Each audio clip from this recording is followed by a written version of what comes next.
హైదరాబాద్లో 500 ఏళ్ల చరిత్ర కలిగిన దత్తాత్రేయ క్షేత్రం. కొండపై స్వయంభుగా వెలిసిన దత్తాత్రేయ స్వామి ఇప్పటికీ చెక్కు చెదరని ఆనాటి ఆనవాళ్లు.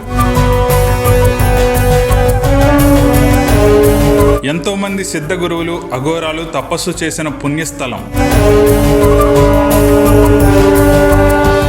వెల్కమ్ బ్యాక్ టు భక్తి టీవీ వ్లాగ్స్. ఈరోజు మీ అందరికీ చూపించబోయే ఆలయం హైదరాబాద్ సీతారాంబాగ్లో ఉన్న శ్రీ దత్తాత్రేయ స్వామి ఆలయం. ఈ ఆలయం కొండపై ఉంటుంది. కొండపై ఆలయం అంటే మీలో చాలా మంది ఇది సిటీకి దూర ప్రాంతంలో ఉన్న ఆలయం అనుకోవచ్చు. కానీ సిటీలో ఉన్న రద్దీ ప్రాంతాలైన మెహదీపట్నం, మాసబ్ ట్యాంక్, నాంపల్లి లాంటి ఏరియాలకు అతి దగ్గరలో ఉంది ఈ ఆలయం. ఆలయం ఉన్న కొండపై నుండి చూస్తే మీకు సిటీ వ్యూ చాలా అద్భుతంగా కనిపిస్తుంది. సిటీలో ఉన్న చాలా ఐకానిక్ ప్లేసెస్ మీకు ఈ కొండపై నుండి కనిపిస్తాయి. ఈ ఆలయంలో జరిగే నిత్య పూజలు, పండుగలు, ఆలయ చరిత్ర, ఈ ఆలయానికి వెళ్లే ఈజీ మార్గం గురించి క్లియర్ గా చెప్తాను. వీడియోను స్కిప్ చేయకుండా లాస్ట్ వరకు చూడండి. ఈ ఆలయం గురించి చెప్పే ముందు దత్తాత్రేయ స్వామి గురించి తెలుసుకుందాం. దత్తాత్రేయ స్వామి వారు బ్రహ్మ, విష్ణు, మహేశ్వరుల ఏకరూపం. అత్రి, అనసూయ దంపతులకు వారికి ఇచ్చిన వరం ప్రకారం బ్రహ్మ, విష్ణు, మహేశ్వరులు తమను తాము సమర్పించుకోవడం వలన స్వామివారికి దత్తుడు అని పేరు వచ్చింది. అనఘాదేవి దత్తాత్రేయుని భార్య.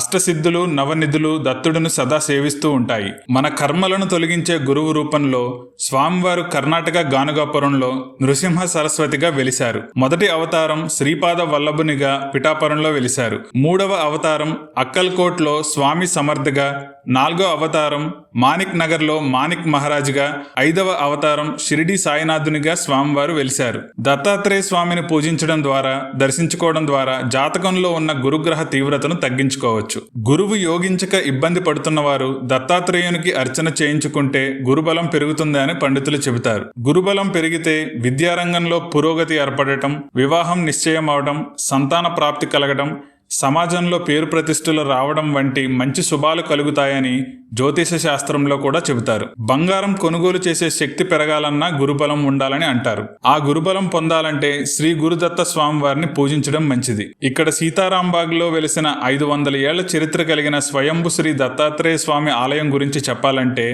ఈ ఆలయానికి చేరుకోవడానికి మొత్తం 215 మెట్లు ఎక్కాల్సి ఉంటుంది. ఇలా కొండపై ఉన్న ఆలయాలు చాలా ఉన్నాయి. కానీ వాటిలో ఎక్కువ శాతం ఆలయాలకు రోడ్డు మార్గం కూడా ఉండటం వల్ల మనలో చాలా మంది రోడ్డు మార్గాన్నే ప్రిఫర్ చేస్తూ ఉంటాం. కానీ ఈ ఆలయానికి మెట్ల మార్గం మాత్రమే ఉండటం వలన మనం చాలా పురాతన ఆలయాన్ని దర్శించుకోబోతున్నాం అనే ఫీలింగ్ ఇక్కడ నుంచే స్టార్ట్ అవుతుంది. ఈ మెట్లకు చాలా మంది భక్తులు మెట్ల పూజ చేస్తారు. భక్తుల కోరికలు నెరవేరిన తరువాత ఇలా ప్రతి మెట్టుకు పసుపు కుంకుమ రాస్తూ కొండపైకి ఎక్కుతూ వారి మొక్కులను స్వామివారికి చెల్లిస్తారు. నడకదారిలో మనకు నాగదేవత విగ్రహాలు, అలాగే ఒక నాగమ్మ ఆలయం కనిపిస్తాయి. సగం మెట్లు ఎక్కిన తరువాత మీకు చల్లని వాతావరణంలో సిటీ వ్యూ చాలా అందంగా కనిపిస్తుంది. మెట్ల మార్గంలో ఆలయానికి చేరుకోగానే మీకు ఆలయం ఇలా కనిపిస్తుంది. చుట్టూ ఎటు చూసినా చాలా ప్రశాంత వాతావరణంలో హైదరాబాద్ సిటీ వ్యూ కనిపిస్తూ మనసుకు చాలా ప్లెజెంట్ ఫీలింగ్ కలుగుతుంది. ఆలయం చుట్టూ ప్రదక్షిణలు చేయడానికి వీలుగా ఉంటుంది. ఈ ఆలయంలో ప్రతిరోజు స్వామివారికి పూజా కైంకర్యాలు నిర్వహిస్తారు. స్వయంభు ఆలయాలను దర్శించుకుంటే చాలా ఉత్తమ ఫలితాలు ఉంటాయని చెబుతారు. దత్తాత్రేయ స్వామివారితో పాటు ఆంజనేయ స్వామివారు, శ్రీకృష్ణుడు, శ్రీ మల్లికార్జున స్వామివారు, నాగదేవత అమ్మవారు ఈ కొండపై పూజలు అందుకుంటున్నారు. ఈ కొండపై ఆంజనేయ స్వామివారి పాదముద్రలు ఉన్నాయని చెబుతారు. ఆ విషయం అర్చకుల్ని అడిగితే ఆ ప్రదేశం గురించి ఎంతో మంది చెబుతారని, ఎన్నో ఏళ్ల క్రితం ఆ ప్రదేశాన్ని మూసివేశారని అన్నారు. ఈ కొండపై నుండి చూస్తే హైదరాబాద్లో ఉన్న చాలా టూరిస్ట్ అట్రాక్షన్స్ కనిపిస్తాయి. గోల్కొండ ఫోర్ట్, బిర్లా మందిర్, కొత్తగా నిర్మించిన సెక్రటేరియట్, అంబేద్కర్ విగ్రహం, ఓల్డ్ సిటీలో ఉన్న చార్మినార్ కనిపిస్తాయి. జై గురుదత్త. శ్రీ దత్తాత్రేయ స్వామి వారి టెంపుల్ దత్తాత్రేయ గుట్ట, సీతారాంబాగ్, హైదరాబాద్లో ఉంది. ఇది మెహదీపట్నంకి అతి చెరువులో ఉంటుంది. దత్తాత్రేయ స్వామి వారు పురాతనమైన టెంపుల్ ఇది. ఇక్కడ ఋషులు తపస్సు చేసిన ప్లేస్ ఇది. తపోభూమిగా కొలుస్తుంటారు ఇది. ఇక్కడ ఏదైనా కోరికలు కోరినా నెరవేరుతాయని భక్తుల నమ్మకము. ఇది అతి పురాతనమైన 500 సంవత్సరాల చరిత్ర కలిగినటువంటి శ్రీ దత్తాత్రేయ స్వామి టెంపుల్. ఈ టెంపుల్లో అన్నదాన కార్యక్రమాలు జరుగుతుంటాయి. ఇంకా పొద్దున అభిషేకము, హారతి, అన్నదాన కార్యక్రమం, ఇంకా జపాలు నడుస్తుంటాయి. స్వామి గురుచరిత్ర పారాయణాలు కూడా నడుస్తుంటాయి. ఈ దత్తాత్రేయ స్వామి టెంపుల్లో వాసుదేవానంద సరస్వతి స్వామి వారు, ఇంకా శ్రీధర్ స్వామి వారు, ఇంకా సిద్ధేశ్వరానందగిరి మహారాజు, ఇంకా దత్తగిరి మహారాజు అంతా సాధు సంతులు తపస్సు చేసిన ప్లేస్గా ఇది కొలుస్తుంటారు. ఇది గుట్ట పైన ఉంటుంది. మన 200 మెట్లు ఉంటాయి ఈ టెంపుల్కి, ఈ గుట్టకి. ఇది అతి పురాతనమైన టెంపుల్ కాబట్టి అందరూ స్వామివారి చెంతకు వచ్చి స్వామివారి ఆశీర్వాదం పొందాలని తెలుసుకున్నాము. ఇది ఆదివారం రోజు 21/7/2024 గురు పౌర్ణమి ఉంది కాబట్టి ఉదయం స్వామివారికి 4:30కు సుప్రభాత సేవ ఉంటుంది, 5 గంటలకి అభిషేకం ఉంటుంది, 7 గంటలకి మహారతి హారతులు అన్నీ ఉంటాయి. మళ్ళీ తర్వాత మహా నైవేద్యం ఉంటుంది, తర్వాత భజన కార్యక్రమాలు ఉంటాయి, అన్నదాన కార్యక్రమం ఉంటుంది. మళ్ళీ సాయంత్రం 6ంటికి స్వామివారికి మహారతి ఉంటుంది, 7 గంటలకు స్వామివారి పల్లకి సేవ ఉంటుంది, ఊరేగింపు కార్యక్రమం ఉంటుంది. అధిక సంఖ్యలో భక్తులు వస్తుంటారు ఇక్కడికి. గురు దత్తాత్రేయ స్వామివారిని మొక్కుతే ఏంటంటే గ్రహ బాధలున్నా తొలగిపోతాయి, గురుబలం లేని వారికి గురుబలం వస్తుంది, పెళ్ళిళ్ళు కాని వారికి పెళ్ళిళ్ళు అవుతాయి, ఇంకా వ్యాపారంలో ఏదైనా ఆటంకాలు ఉంటే కూడా స్వామివారిని మొక్కుతే ఆ ఆటంకాలు నెరవేరుతాయి, శత్రుబాధ పోతారు, నరదృష్టి కానీ నరఘోష బాధ ఏదైనా ఉంటే కూడా శ్రీ దత్తాత్రేయ స్వామిని కొలుచుకోవడం వల్ల అన్నీ తొలగిపోతాయి. మనశ్శాంతి లేని వారికి కూడా స్వామివారి సన్నిధికి వస్తే మనశ్శాంతి దొరుకుతుంది. కాబట్టి స్వామివారి సన్నిధికి వచ్చి స్వామివారిని కొలుచుకొని ఆశీర్వాదం పొంది మీ జన్మ సార్థకం చేసుకోవాలని కోరుచున్నాం. హైదరాబాద్లో ఉన్న చాలా ఆలయాలను మీరు దర్శించుకునే ఉంటారు, కానీ ఈ ఆలయంలో ఉన్నంత ప్రశాంతత మీకు ఎక్కడా కనిపించదు. ఒక్కసారి వచ్చిన వాళ్ళు ఇక్కడ ఉన్న పచ్చదనం, వెదర్ వల్ల తప్పకుండా మళ్ళీ వచ్చేలా ఉంటుంది ఈ ఆలయ దర్శనం. ఈ ఆలయానికి రెగ్యులర్గా వచ్చేవాళ్ళు తప్పకుండా కొంత సమయం మెడిటేషన్ చేసి వెళ్తుంటారు. ఇలా కొండపై లేదా ఎత్తైన ప్రాంతాల్లో ధ్యానం చేస్తే ఆ ఇంపాక్ట్ ఇంకా ఎక్కువ ఉంటుందని గురువులు చెబుతుంటారు. ఈ ఆలయంలో జరిగే ప్రత్యేక పూజల విషయానికి వస్తే ప్రతిరోజు ఉదయం 6:30 గంటలకు దత్తాత్రేయ స్వామివారికి అభిషేకం నిర్వహిస్తారు. భక్తులు అభిషేకంలో పాల్గొనవచ్చు. గురువారం, గురు పౌర్ణమి లాంటి ముఖ్యమైన రోజుల్లో ఉదయం 5:30 గంటలకే అభిషేకం చేస్తారు. అలాగే ప్రతి పౌర్ణమికి రుద్రాభిషేకం, ప్రతి అమావాస్యకు దత్తాత్రేయ హోమం నిర్వహిస్తారు.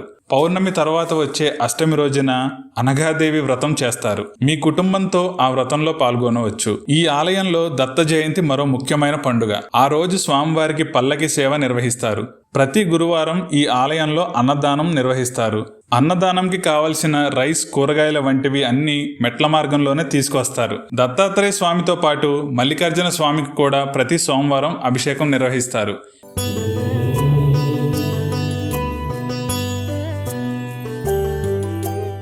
ఇక ఈ ఆలయానికి చేరుకోవడం ఎలా?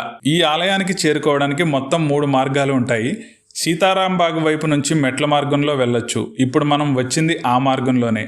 ఇది కాకుండా మల్లెపల్లె వైపు నుండి, అలాగే ఆసిఫ్ నగర్లో దత్తాత్రేయ కాలనీ వైపు నుండి కూడా వెళ్ళొచ్చు. మీరు ఏ మార్గంలో వెళ్ళినా ఈ ఆలయానికి మెట్లు ఎక్కే వెళ్ళాలి, రోడ్డు మార్గం లేదు. సీతారాంబాగ్ వైపు నుండి వెళ్తే మొత్తం 215 మెట్లు ఉంటాయి. మీరు సాయంత్రం వెళితే ఈ దారిలో వెళ్ళడం బెస్ట్ ఆప్షన్, ఎందుకంటే మిగతా దారిలో లైట్స్ ఉండవని ఆలయ సిబ్బంది చెప్పారు. అలాగే వర్షాకాలం, కొండ ప్రాంతం కాబట్టి పాములు ఉండే ఛాన్స్ ఉంది, కాబట్టి జాగ్రత్తగా వెళ్ళండి. ఇది దత్తాత్రేయ స్వామి టెంపుల్ సీతారాంబాగ్ ఆసిఫ్ నగర్ ఏరియాలో ఉంటుంది. ఈ పూర్ణిమ రోజు, ఆదివారము, సండే రోజు మీరు అందరూ ఫ్యామిలీతో సహా, మీ పిల్లలతో సహా, దోస్తులతో సహా అందరూ రావండి. ఈ గుడిలో ప్రతి గురువారము అన్నదానం కార్యక్రమం అయితేనే ఉంటుంది. ఈ భక్తులు చాలామంది వస్తూనే ఉంటారు. ఇంకొకటి ఏంటంటే ఇక్కడ ఉన్న ఏదైనా మొక్కినా ఇక్కడ క్లియర్గా 100% అయిపోతుంది. ఇది అయిపోయిన తర్వాత అందరు మొక్కులు టెంకాయలు కొట్టి మెట్లకు 205 టెంకాయలు తెచ్చి టెంకాయలు కొట్టి మెట్టుకు కొట్టి దేవుని దగ్గర ఎక్కిస్తారు. అన్ని మెట్లు వాళ్ళ మొక్కు కాగానే టెంకాయలు కొడతారు. మీరు ఇక్కడ వచ్చి మొక్కున విద్య గురించి కానీ, వ్యాపారం గురించి కానీ, ఏదైనా అభివృద్ధి గురించి కానీ, మన ఇంటి పరిస్థితి కానీ, మన కొన్నాళ్ళు కానీ, ఇల్లు భూమిలు కొనాలని మొక్కు పెట్టుకుంటే ఇక్కడ అన్నీ క్లియర్గా 100% అయిపోతూనే ఉంటాయి. ఇది దత్తాత్రేయ స్వామి గుట్ట, సీతారాంబాగ్, హైదరాబాద్. ఇక ఈ ఆలయం ఉన్న కొండ కింద భాగంలో మరికొన్ని ఆలయాలు ఉంటాయి. ఇక్కడ ఆంజనేయ స్వామి వారు, నవగ్రహాల ఆలయం, శివాలయం ఉంటాయి. దేవస్థానానికి సంబంధించిన ఒక చిన్న గోశాల కూడా ఇక్కడ ఉంటుంది. ఎన్ని ఆలయాలు నిర్మించినా మన పురాతన ఆలయాలను దర్శించుకోవడం వలన కలిగే సంతృప్తి మనసుకు చాలా ప్రశాంతమైన ఫీలింగ్ ఇస్తుంది. మీరు కూడా మీ ఫ్యామిలీతో ఒక్కసారి ఈ సీతారాంబాగ్ కొండపై ఉన్న శ్రీ దత్తాత్రేయ స్వామి వారిని దర్శించుకోండి. అలాగే ఇలాంటి పురాతన ఆలయాలను మీరు ఇంతకు ముందు దర్శించుకున్నట్లయితే ఆ ఆలయం వివరాలను కామెంట్ చేయండి. అలాగే భక్తి టీవీలో ఇంతకు ముందు చేసిన టెంపుల్ వ్లాగ్ లింక్స్ అన్ని డిస్క్రిప్షన్ లో ఉన్నాయి. ఆ వీడియోస్ కూడా చూసి మీ అభిప్రాయాన్ని కామెంట్ చేయండి. ఈ వీడియో మీకు నచ్చితే లైక్ చేసి మీ ఫ్రెండ్స్ అలాగే బంధుమిత్రులకు షేర్ చేయండి.